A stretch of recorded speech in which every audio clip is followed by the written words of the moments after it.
Hello my dear students, welcome to the class. Today I will teach you a new chapter, is shares. We have already read sole proprietorship and partnership. There are some limitations of these two types of organizations: capital, limited managerial ability and other drawbacks.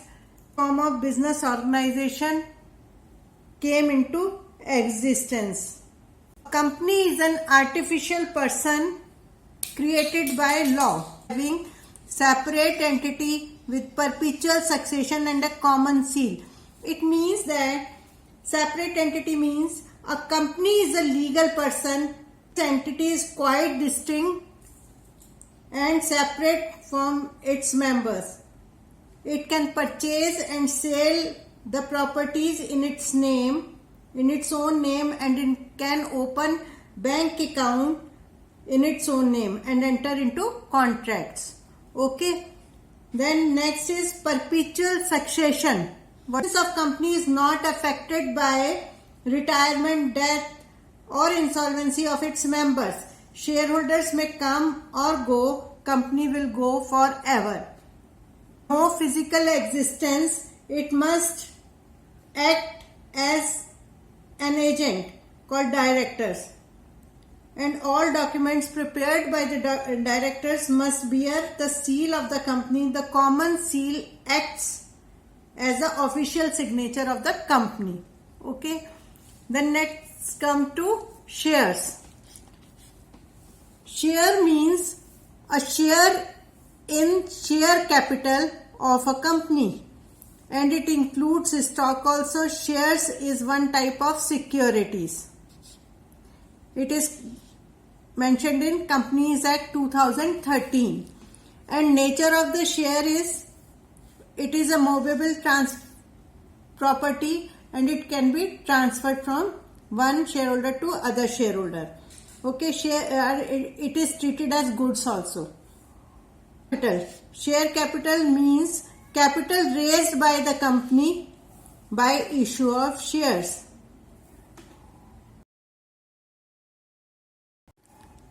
Kinds of share capital and their presentation in balance sheet. This is the form of balance sheet I am explaining. Extract of balance sheet of X Limited as at 31st March 2021. The extract I have written because all informations are not there, only I am discussing about share capital. That's why I write extract. Okay, this is Schedule 3 of Companies Act 2013. Equity and liability side, of note number, amount of current year you have to show first and then amount of previous year. Okay, in the format. Then first heading is shareholders fund, and under this you have to show share capital. Okay, then you have to write note number 1 and you two accounts under this balance sheet. Okay, then notes to accounts consist of particular column and amount column only. Share capital, so you have to write share capital.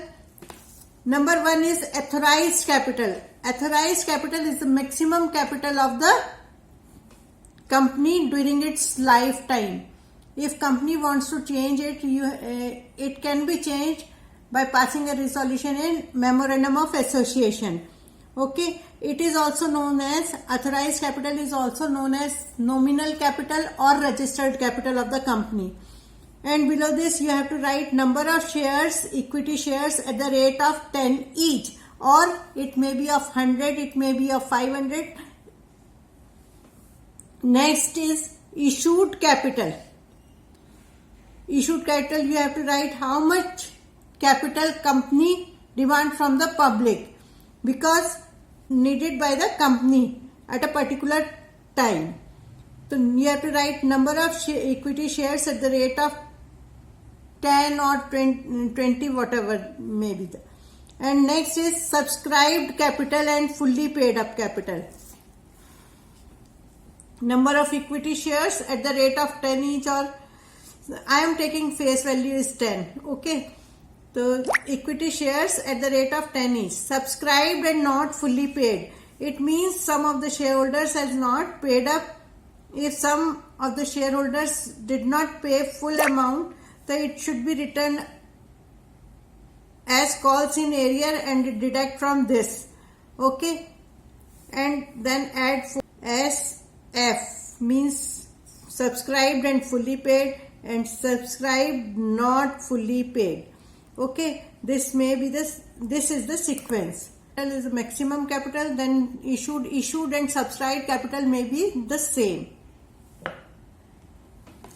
This is for today. Next class I will explain you with the help of questions these presentation of share capital in balance sheet.